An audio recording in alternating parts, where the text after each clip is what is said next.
सानिया ने एक दिन सिनेमा हॉल के पास नादिर को एक लड़की के साथ घूमते देखा था। वह वहाँ का नज़ारा देखकर सब कुछ समझ गई। धीरे धीरे समय गुजरने लगा। इस बीच सानिया कई बार अपने मायके भी गई। सानिया माँ बनने वाली है, यह मालूम होते ही पूरे घर में खुशी छा गई, क्योंकि सानिया ने मायके में ही कई लोगों के साथ। सानिया की सहेलियों को उससे जलन हो रही थी। किसी ने सपने में भी नहीं सोचा था कि सानिया का रिश्ता इतने बड़े घर में हो जाएगा। सानिया के अब्बा एक मामूली से फोटोग्राफर थे, जबकि उसके होने वाले ससुर एक बड़े बिजनेसमैन थे।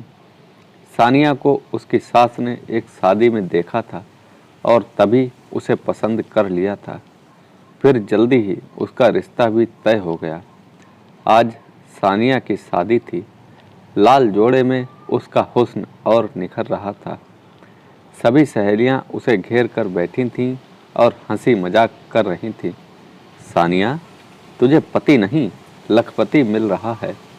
सानिया की खास सहेली रिंकी ने कहा, काश हमें भी कोई ऐसा ही मोटा मुर्गा मिल जाए तो जिंदगी ऐश से कटे। टीना ने अपने दिल पर हाथ रख कर कहा, रुपए पैसे का लालच मुझे नहीं है, मैं तो सिर्फ यह चाहती हूँ कि मेरा होने वाला पति तन मन से मेरा हो, सिर्फ मेरा। सानिया ने धीरे से कहा, जब वह तुमसे शादी कर रहा है तो तुम्हारा ही हुआ ना। रिंकी ने कहा, शादी करना और सिर्फ बीवी का होकर रहने में फर्क है रिंकी डियर। सानिया ने कहा, अच्छा, अपने विचार अपने पास रख। रिंकी ने कहा तो सभी सहेलियां खिलखिलाकर हंस पड़ीं। शादी के बाद जब सानिया अपनी ससुराल पहुंची तो वहां की शानो शौकत देखकर वह भी सोचने पर मजबूर हो गई कि आखिर उसकी सास ने उसे ही क्यों चुना। यह ठीक था कि वह शक्ल सूरत से अच्छी थी, पर उस जैसी तो और भी बहुत होंगी।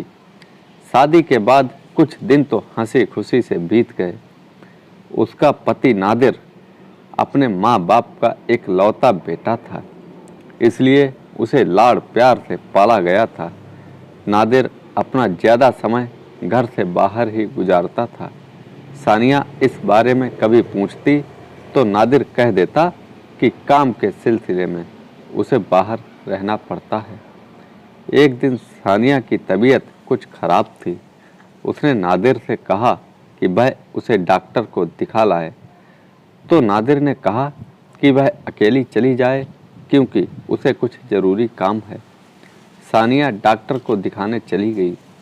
रास्ते में अचानक सानिया ने एक सिनेमा हॉल के पास नादिर को एक लड़की के साथ घूमते देखा था। वह वहाँ का नज़ारा देखकर सब कुछ समझ गई। सानिया की हालत अजीब हो गई। किसी तरह वह घर वापस आई। शाम को जब नादिर आया तो सानिया ने पूछा, आज आप कहाँ थे? मैं काम के सिलसिले में बाहर गया था। नादिर ने साफ झूठ बोला। मैंने अपनी आंखों से आपको एक लड़की के साथ कहीं घूमते देखा था। सानिया बोली, ओह, तो तुमने देख लिया। नादिर ने लापरवाही से कहा, कौन थी वह? सानिया ने पूछा, किस किस के नाम पूछोगी? मैं बाहर क्या करता हूँ इससे तुम्हें क्या लेना? तुम्हें एक बीवी का हक तो मिल रहा है ना। नादिर ने कहा, तुम्हारे इस रूप के बारे में मैं सोच भी नहीं सकती थी। सानिया ने कहा, जैसे तुम दूध की धुली हो। शादी से पहले क्या क्या गुल खिलाए होंगे कौन जानता है। नादिर ने बेशर्मी से कहा, अगर मैं यह कहूँ कि मैं दूध की धुली हूँ तो? सानिया ने कहा, इसका क्या सबूत है तुम्हारे पास? नादिर ने पूछा। सानिया ने नादिर के सवाल का जवाब नहीं दिया। उसने तय किया कि वह अपने सास ससुर को नादिर की हरकतों के बारे में सब कुछ बताएगी। आखिर उन्हें भी तो मालूम होना चाहिए कि उनका बेटा घर के बाहर क्या क्या गुल खिलाता है।